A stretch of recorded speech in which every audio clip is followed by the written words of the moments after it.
Minneapolis, down 2-0 in an unfavorable first-round series against the lethal, unrelenting high-speed Houston Rockets, the Timberwolves returned home to a city that hasn't hosted a playoff game since 2003-04. The building was booming from the jump with chants of "Let's go Wolves" and DE-FENSE, DE-FENSE, DE-FENSE, setting an energetic tone. Another not-so-predictable chant took place later in the night. Avoiding the sweep clearly wasn't enough for the playoff-starved fans that packed the Target Center on Saturday. Wolves in 6 filled the building once the game was no longer in question. From anxious and concerned to overconfident and unreasonably bold. In the end, it was only one aspect of a night that won't soon be forgotten. The Wolves finally won their first playoff game in 14 years, 121-105. Doing it in front of the hometown fans that have waited an eternity for this moment made it all the more sweet. The playoff fatigue many have talked about in the past showed up. Eventually it simply looked like Teague had enough of Chris Paul. The time arrived for him to leave his mark, and the second half was full of clutch shots from one of the biggest free agent additions in franchise history. 17 of his 23 points came after the break. With every bucket, emotion poured out of Teague for the world to consume. He pounded his chest in enthusiasm and waved his hands in the air, wanting to hear the fans even louder than they already were. Teague was asked about how emotional he appeared to be in the second half. "Nah, I do that every game," he said. A subtle laugh followed.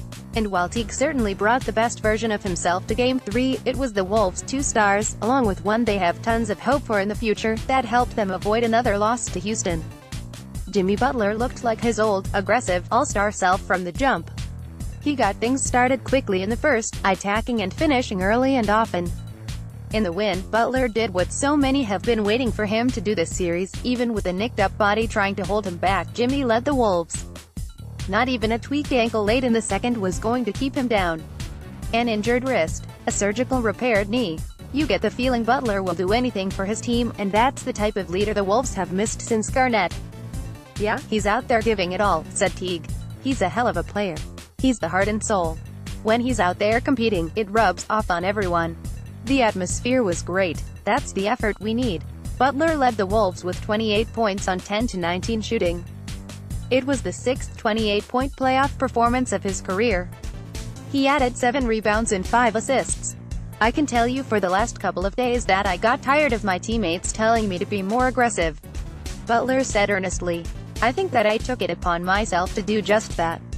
They are used to me being aggressive the past 7 months, so don't switch it up now. I did my job. We did our job, and we won this game." The Wolves once again stopped Houston from hitting full stride, containing one of the NBA's best defenses with improved pick-and-roll coverages and strong shot contesting. This time, though, the Wolves' offense finally showed up the party. We guarded, said Butler. "It always helps when you make shots. They missed a lot of shots that they normally make. All in all, we were just out there playing basketball. And I think that's just how we want to do it here on out." Karl-Anthony Towns recorded his first career playoff double-double with 18 points and a postseason-high 16 rebounds, including 13 defensive boards. After struggling mightily in his first 2 playoff games, as Houston made it their highest priority to take him out of the game with quick double teams, daring others to beat them before the Big Cat could, Towns started Game 3 with the same passive play that hurt the Wolves in the first 2 games of the series. After being patient to start, Towns finally turned up the heat. A monstrous slam on Clint Capella led to an emotional display that signaled his arrival in the series. A ferocious flex combined with a little trash talk afterwards, reminiscent of his mentor, KG, seemed to be the turning point in the game for the Wolves' incredibly talented center.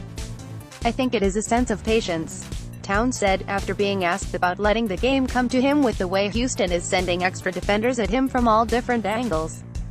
"In the first quarter I don't think I shot a shot. Just letting the game come to me and not trying to rush and not trying to find shots and just let the shots find me. My teammates were amazing. Jeff was out there balling. Derek, Jimmy, Tosh, everyone was doing their job. Andrew Wiggins dropped 20 points on 7-11 shooting and is now averaging 17.0 points per game in his first 3 career playoff games. He grabbed 5 rebounds and has now tallied 5 rebounds in each game this series, which is an area that always seems to help his team succeed. Wynn's drive and kick game was putting the Rockets on tilt and getting teammates clean looks from deep. He played with poise and defended with pride, doing his best to keep various Houston wings from catching fire. "I like games like this," said Wiggins. "It's crucial, there's a lot on the line. I feel like I play good under pressure." Thibodeau was asked whether or not we are seeing another side of Wiggins come out in his first playoff series. "Andrews played very well.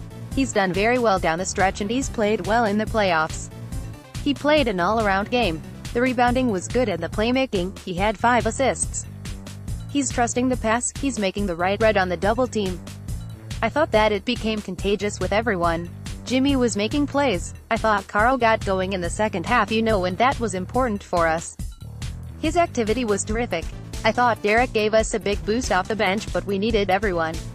James Harden recorded 29 points, 7 assists, and 7 rebounds but took 21 shots to get there and added 4 turnovers that helped the Wolves get out and push the pace in transition. The eventual MVP struggled to get in a rhythm and wasn't able to take over like he did in Game 1. "It's a team effort," said Wiggins. "When trying to contain a sensational offensive talent like Harden, it's about slowing him down, rather than stopping him altogether. That's what the Wolves were able to do. He has a lot of tools, a lot of stuff he can do. As a team, we're trying to slow him down," said Wiggins. Chris Paul finished the night with 17 points on 7 of 11 shooting. He also added 6 assists. Ryan Anderson made his return the Rockets lineup after missing the first 2 games of the series with a bum left ankle. He nailed 4 threes, which is ironic since Houston was 18-1 when he made 3 during the season. The Wolves, however, matched the Rockets from deep, and that was always the area they would need to close the gap to steal a win. Tonight from beyond the arc, Wolves 15-27, Rockets 15-41. That's obviously huge, and not something the Wolves can count on, but when it comes, it's a joy to watch. A big part of it was the Wolves' ball movement, not usually a strength of the team. They had 29 assists on 45 made field goals, and a lot of it was finding open guys on the perimeter against a double-teaming and collapsing defense. It probably makes sense to leave most of the Wolves alone beyond the arc, but tonight they made the Rockets pay. Another positive factor in the Wolves' first playoff win was the performance of Derrick Rose, who, especially given the moment, played his best game as a Wolf. He finished with 17 points on 8-16 shooting coming off the bench. 10 of those points came in the second quarter alone. That was a pivotal moment when Tom Thibodeau went back to the same lineup that saw his team relinquish the lead and lose complete control of things in Game 2, Teague Crawford, Rose, Butler, Towns. "I wanted to issue a warning to everyone on Twitter that things were set to fall apart but decided to wait a few minutes before going there. It appeared Thibs, again, was playing with fire and would inevitably get burnt. But Rose's play helped make sure that didn't happen. The fans were great, the crowd was great," said Taj Gibson. "Like I said from day one, we are doing this for Minnesota. The fans pushed us over the limit, they were in it the whole game. We felt the energy. One thing about this crowd, they let you know when you're playing bad and let you know when you're playing great. It was a great atmosphere today." On Saturday at Target Center, in front of a sellout crowd, the Wolves gave everyone in attendance reason to go nuts. The unreasonably cocky chants of Wolves in 6 were a product of the fantastic display of basketball from a franchise that has taken forever to finally arrive after all of these years being lost in the woods.